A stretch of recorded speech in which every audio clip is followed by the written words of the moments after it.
to you?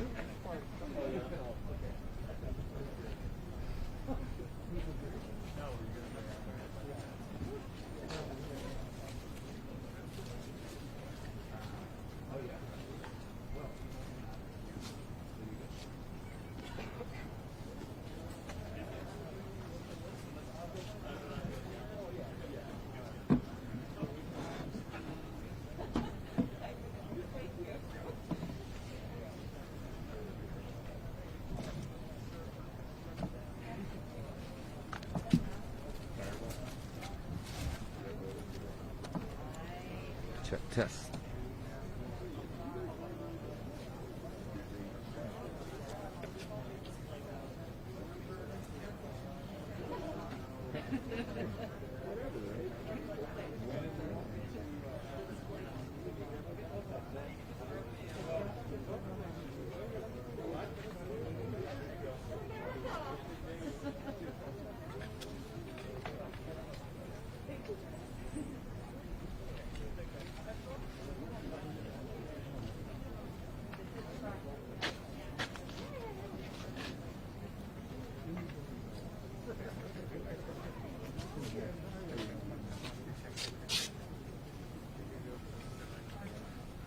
Check 1, 2, 3, 4, 5, 4, 3, 2, 1. You got it? Yeah. Hey, let's just see your parts go. I will. I'll be over here, just so I'm not in case they come home. Yeah, which camera is yours, man? This one? Yeah, it looks like the dude. Oh, this is the best.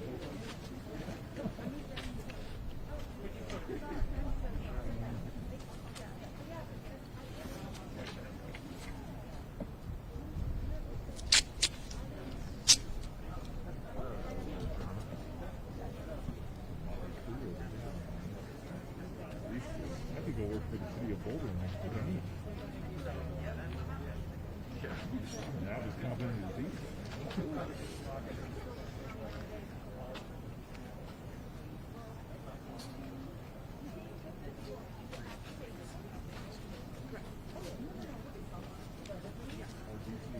Check test. Check. Check 1 2. Testing 1 2. Check 1 2. Check 1 2. Check test. Check.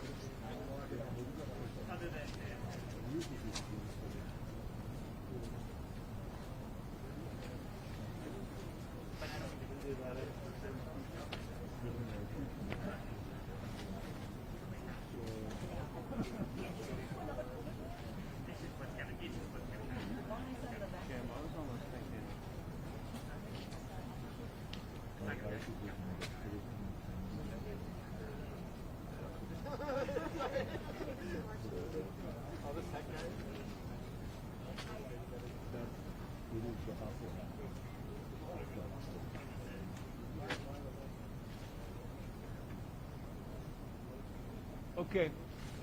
Copy that, thanks.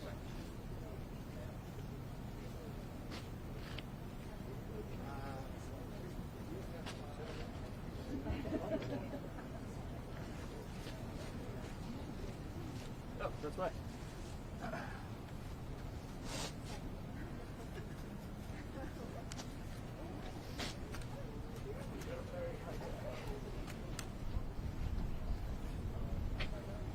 Yeah, I got you, Liz. Thank you.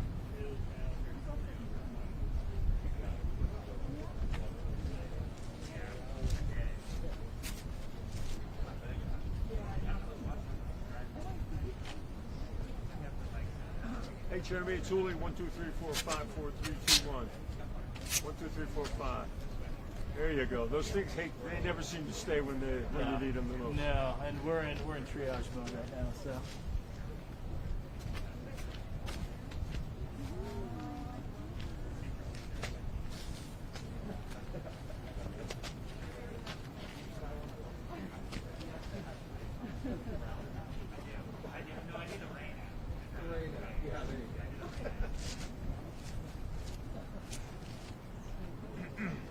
Bon appetit. I didn't get a real hard and fast answer on the 11th. when I broach the subject again. Good job. How was it? Last mic Okay, check. now 1, make a 2, plan. check. Test. Can you hear me? Hello? Hopefully everybody back at station can hear me. Testing 1, 2, 3. Check. I haven't heard that they were changing the time it was going to start, so it should be starting any minute, hopefully. You good? Cool. Am I in your way? There we go.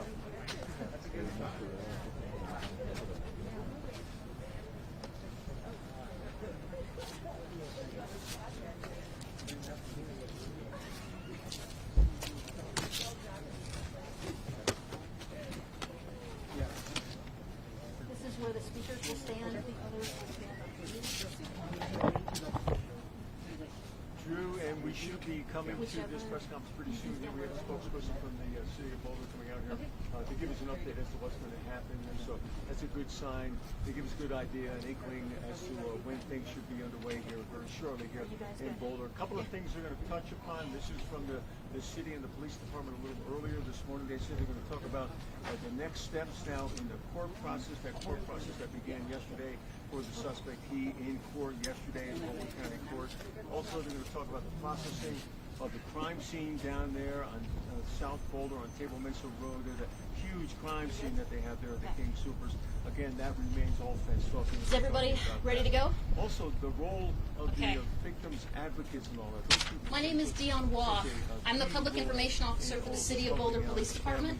It's spelled DIONNEWAUGH. And We want the public to know we have ASL interpreters here. We also have Spanish interpretation. If you need headsets, please see Marina. She can give you a headset. Here's what's going to happen in a few minutes. Chief Maris Harold is going to come down and speak, as is District Attorney Michael Doherty. Her name is spelled Maris, MARISHEROLD. And he's District Attorney Michael, MICHAEL, Doherty, DOUGHERTY. They will each briefly give a statement, and then they will take a few questions. So the chief is a little on the shorter side. Is it possible to have the gray mic move down so we're not? Okay, we're here. You jumped the gun before. Oh, that's much better. Thank you. And we'll check the sound.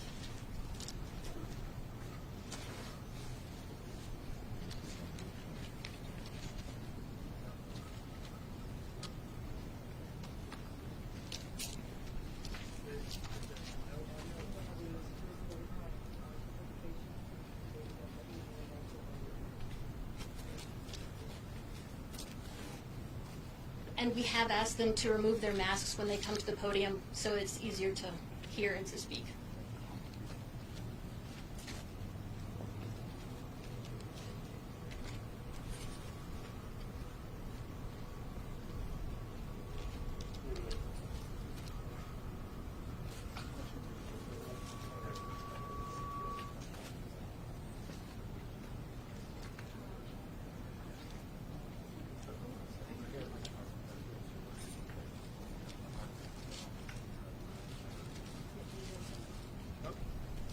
All right, is the mic ready?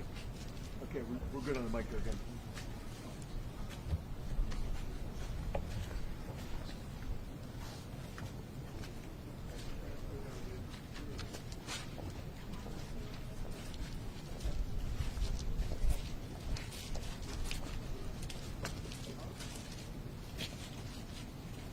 Yeah, Megan, we are just waiting here just one second. And Chief Maris Harold is going to be our first speaker. Chief. Along with the district attorney here in Boulder County, Michael Doherty. They are going to be conducting this press conference. Thank you for coming today.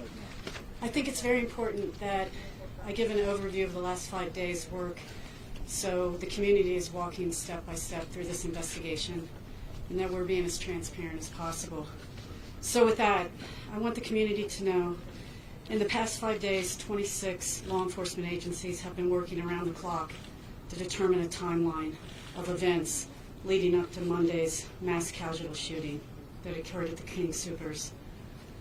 But, like the rest of the community, we too want to know why that King Supers why Boulder, why Monday, and unfortunately at this time we still don't have those answers. As of Friday afternoon, Friday, March 26th, there have been 167 individuals, both federal, state, and local agencies that have worked over 3,000 hours on this investigation. This is common practice, but I can't tell you enough my appreciation for the assistance we're getting in this investigation from the federal, state, and local agencies. But let me just give you a timeline of what we've done since Monday to recap this week. The coroner's office worked tirelessly to identify 10 victims in very quick order. The Boulder Police detectives worked with the district attorney's office to charge the suspect with 10 counts of murder in the first degree and 1 count of attempted murder in the first degree. The officer who exchanged gunfire with the suspect has been put on administrative leave per our normal standard operating procedures. The officer, an 11-year Boulder Police Department veteran, was not injured during this incident. The firearm used by the suspect in King Soopers on March 22nd is a semi-automatic Ruger AR 5.56 pistol. It was legally purchased in a gun store in Arvada, Colorado. The defendant was also in possession of a 9mm handgun, but at this time we do not believe that gun was used in this incident. On Wednesday, the crime scene personnel finished the King Soopers lot parking lot and was able to successfully release many of those vehicles to their rightful owner.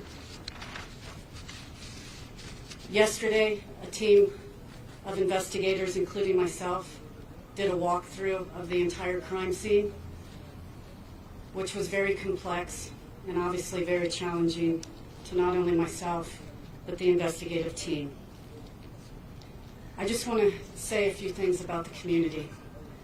We have received such an outpouring of sorrow, grief, and it's just been extremely heartening for me to see how the community supports this police department and the other victims involved in this unbelievable incident.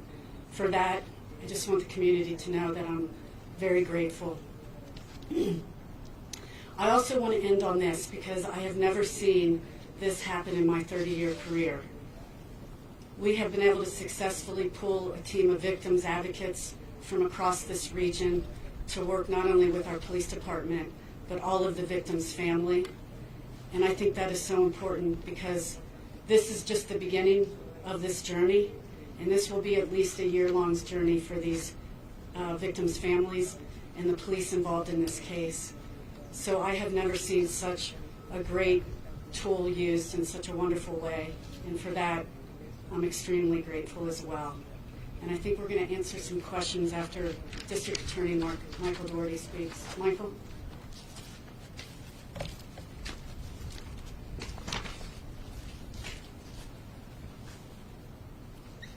Thank you, Chief. Good morning, everyone. My name is Michael Doherty. I am the District Attorney for Boulder County. And on Monday, Boulder suffered devastating, horrific, and traumatic attack to our community. 10 people were killed, and many others were placed in grave danger. Our thoughts and prayers are with the victims, their loved ones, and this community during the difficult time that we're all going through, and we are committed to ensuring that justice is done for each and every one of the victims and for their loved ones. Yesterday, the defendant had his first advisement in court. He was advised of his rights by the judge, and he's currently being held without bond and remains in custody. Next week, the court will announce the next court date, and we'll share that information with the community as soon as the court announces the court schedule. And at some point, we'll have a hearing. It's called a proof evident presumption great hearing, which in Colorado is required by law when someone's being charged with first-degree murder and held without bond. The court has allowed some time for that hearing to take place so that the defense attorneys and the prosecutors have time to go through all the video evidence, all the reports, and all the discovery. And again, that next court date will be announced by State Judicial next week. I do want to stress, of course, the defendant has the right, the constitutional right to a fair trial. It's important that I stress that every time I talk to the media and community for a few reasons. First and foremost, it's the right thing for me to say and the right thing for us to do. to ensure that he has a fair trial, and that at the end of the trial he be held fully responsible for his actions. Second, I want to make sure that we use due caution in talking about the case and the facts of the case in order to protect his right to a fair trial, but also to make sure that that trial takes place here in Boulder County. If we share too much about the facts of the investigation, it's possible we'll see a motion by the defense to move this trial to somewhere else in the state of Colorado. And I want to make sure that the people of Boulder have the opportunity for this trial to be held and for justice to be done here in Boulder County. So you'll hear me say every time I meet with the press, now that charges have been filed, that the defendant is presumed innocent unless and until he's proven guilty. It will be a lengthy court process. In every murder prosecution, the process takes at least a year for us to complete. I anticipate that that will be the same in this case. So I share that with you as I do with the victims' families in every homicide case, just so you, as a community, have an understanding of how long this process is going to go for. And we will, as the chief highlighted, keep everyone updated throughout that entire process. I promise you that. I also emphasize it because over the past few days, we've seen a tremendous outpouring of support for all the victims' families and for the community members devastated by the attack that took place on Monday. It's my hope and my request that that support for the victims' families and for everyone impacted by this horrific attack continue all throughout the next few months and until justice is done in this case and beyond. They're going to need that kind of help and support for years. So we've seen a tremendous outpouring of support over the last few days. We stand now in front of a patrol car that when we met with you on Tuesday, you could see it clearly. And now you see today how many flowers are placed here. You go to King Soopers, you see the flowers and memorials that have been set up there. That support for the victims, it's my hope, and certainly my intent, to continue that throughout this entire process. The defendant's currently charged with 10 counts of murder in the first degree. He's charged with 1 count of attempted murder in the first degree. Additional charges of attempted murder in the first degree will be filed in the very near future. I will share with you that officers from the Boulder Police Department and the University of Colorado Boulder Police Department, so both Boulder PD and CU Boulder PD, responded very, very quickly to the report of shots being fired at the King Soopers. Immediately after responding, they charged into the store. Their actions saved other civilians from being killed. They charged into the store and immediately faced a very significant amount of gunfire from the shooter, who at first they were unable to locate. And they put their lives at risk. And that'll be reflected in additional attempted murder charges that will be filed by the District Attorney's Office in the next couple weeks. In addition, I anticipate other charges will be filed in the weeks ahead, and as that information is finalized, we'll make that available to the media and to the community. As a result of the actions of law enforcement, there was significant danger to civilians who were still in the supermarket and significant danger to the community. That danger ended because of the response of law enforcement. The police chief mentioned that there's an officer on administrative leave, and as she pointed out, that's standard protocol. Anytime we have an officer-involved shooting in Boulder County or anywhere in the state of Colorado, there's a certain protocol that we're required to follow. That protocol involves a multi-agency team of high-level detectives, investigators, and district attorney staff assigned to investigate the officer's use of physical force or deadly physical force against another individual. That protocol has been followed since the evening of the shooting. So by that, I mean that multi-agency team responded to the scene on Monday night and began their investigation. They've been investigating throughout the week. That multi-agency team, in order to maintain the integrity of the investigation, does not include anyone from the Boulder Police Department. It's investigators from other agencies. The District Attorney's Office will continue to oversee and support that investigation. The investigators met just yesterday in a different law enforcement facility elsewhere here in Boulder County to brief everyone on the status of that investigation. And once it's determined whether the officer was justified in firing his weapon or not, that decision and all the accompanying materials will be shared with the public and with the community and available through the District Attorney's Office. As in other mass tragedies and mass shootings here in Colorado, there's been tremendous interagency assistance and cooperation. I can't stress enough how many federal, state, and local partners have come together in response to this devastating attack. Standing behind me today, again, we stand shoulder to shoulder united in ensuring justice is done for the victims, their loved ones, and the Boulder community, are the FBI, the U.S. Attorney's Office, the Colorado Bureau of Investigation, ATF, and various law enforcement agencies and partners from all around the metro jurisdiction. As the Chief highlighted, we also have victim advocates from all around the metro jurisdiction responding to help the victims' families in this case and connect with the many people who are being impacted by the shooter's actions on Monday. There's a lot of work that remains to be done. This just happened on Monday. But I will share with you that the investigation is progressing rapidly. All the agencies involved and committed to ensuring justice is done have been working incredibly hard day and night, as they will throughout the weekend, to make sure that all the information that can be learned about the shooter, the victims, the witnesses, King Supers, any connection between all of those becomes known and is available to the successful prosecution of the offender. But I really do want to highlight everyone, including Coroner Emma Hall and her staff, for how hard they've been working since this tragedy took place on Monday. I will also thank the other district attorneys from around the state of Colorado and around the country who've reached out to offer their support and assistance. We greatly appreciate all the help and assistance that we're receiving here in Boulder from all around the state and all around the United States. To the victims, families, and to this community, I promise you that we will work tirelessly to make sure that the right thing happens in that case. That is my firm and solemn commitment, and everyone in this building, everyone connected to this investigation shares that determination and focus. We'd be happy to take a few questions from members of the media now. Thank you. Have you ruled out the possibility that this could be linked to international terrorism, or at least inspired by it? Thank you for your question. I do appreciate having the assistance and expertise of the FBI. As I've talked about, they have their evidence recovery team at the scene. They're doing absolutely outstanding work at the crime scene. It's a very large scene. In answer to your question, the FBI, CBI, and all the law enforcement agencies involved are doing a deep dive into the offender's background as well as the background of everybody involved in this incident, victims, witnesses, and so forth. And at this point, we don't have any particular information to share in that regard. We'll continue to look into it, and any connection we can find we'll make available to the public once we determine whether it's accurate or not. Is there any indication that Elisa returned back to Syria?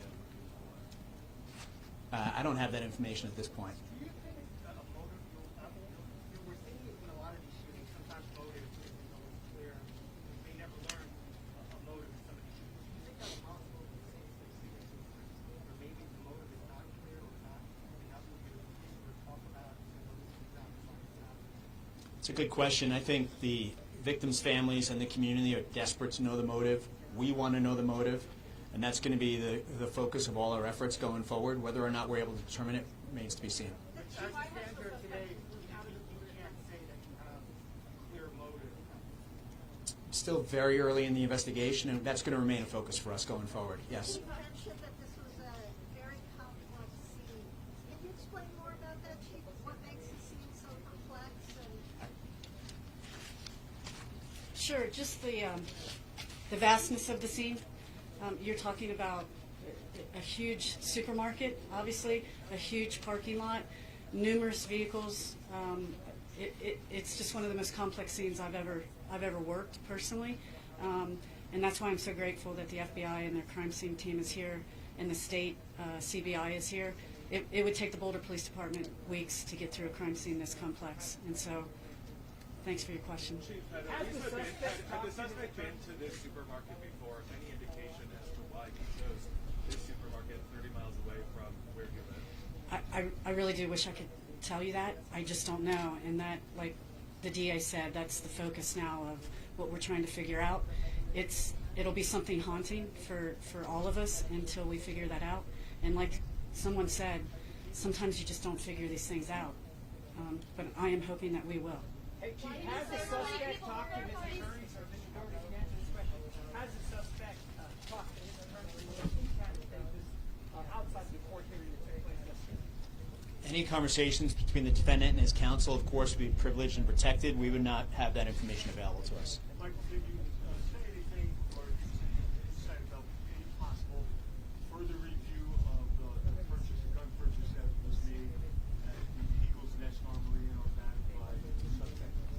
As the chief indicated in her remarks, the suspect is believed to have used an AR-556 pistol that was purchased legally in Arvada, Colorado. He was also in possession of a 9mm handgun, and at this point in time, it's not believed that that was used during the incident. The ATF and FBI have done a tremendously thorough investigation into the guns that he had on him that day, as well as other firearms that might be connected to him, and that investigation is ongoing. What can you say to the community who, when you purchase a gun legally, when there are so few red flags, what is the answer going forward about how to prevent these? So I've spoken loud and clear over the years since becoming district attorney about the need for us to reduce gun violence in Colorado and throughout the United States. And at this point in time, those discussions and real action needs to continue. I'm going to remain very focused on this case. It is my primary focus. And today we stand just a few days after this mass shooting, and I'm going to keep the victims and their loved ones and the successful prosecution of this case as my focus. Chief, were any of the victims hit by friendly fire? I do not believe so at this time. Obviously, we're going to be investigating this for weeks and weeks, but at this time, I just don't know that. Chief, do you know how many shots were fired on the gunman? How many shots the gunman fired? I don't have that information. Michael, do you have that information? I do have a preliminary idea as to how many shots were fired. We're not ready to confirm the number yet. It's a painstakingly thorough investigation being conducted by the FBI Evidence Recovery Team. So to answer your question, yes, we do know the number, but we're not ready to finalize that number and confirm that it's accurate. If you picture a supermarket, picture all the shelves, all the products, everything. They're going through every single shelf, pulling everything off the shelves, looking in the walls, and that is going to continue throughout the weekend. And once that crime scene is released, we'll be in a position to announce the number of bullets that were fired by the shooter in this case.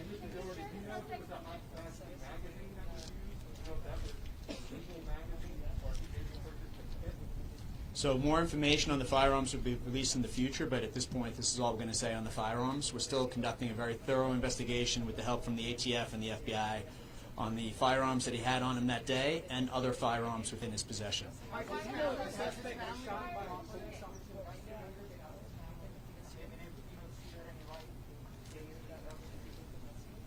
Thank you for your question. I'm not going to talk about any particular witness. What I would say is if anybody out there has any information, I really encourage you to contact the Boulder Police Department or the FBI tip line with information.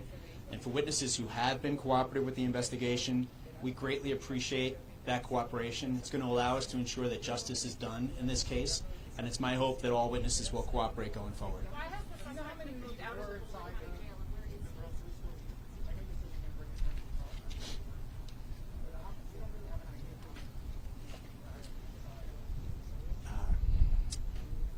It was a grocery store in the middle of the day. So from your own experience, we've all been to the supermarket. That's how many people were there. And the defendant, but for the actions of law enforcement and the quick thinking by a lot of the people in the supermarket, this would have been much, much worse in terms of the number of victims. In answer to your question, it's been reported that there have been security concerns around the defendant. That's not exactly unusual necessarily. I don't have any specific information, but there have been other cases where there might be a particular concern and the individual's moved to another facility. And that's all I have on that particular question. Do you have any information about a stop at a other neighborhood, I think the day after the shooting or something, involving a body? You told us that at the press conference, so I wanted to that information.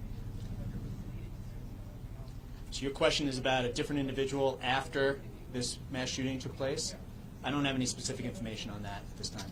Was the shooter attacked by anyone in the store while? Did you say attacked? Yeah, did anyone try to? Okay.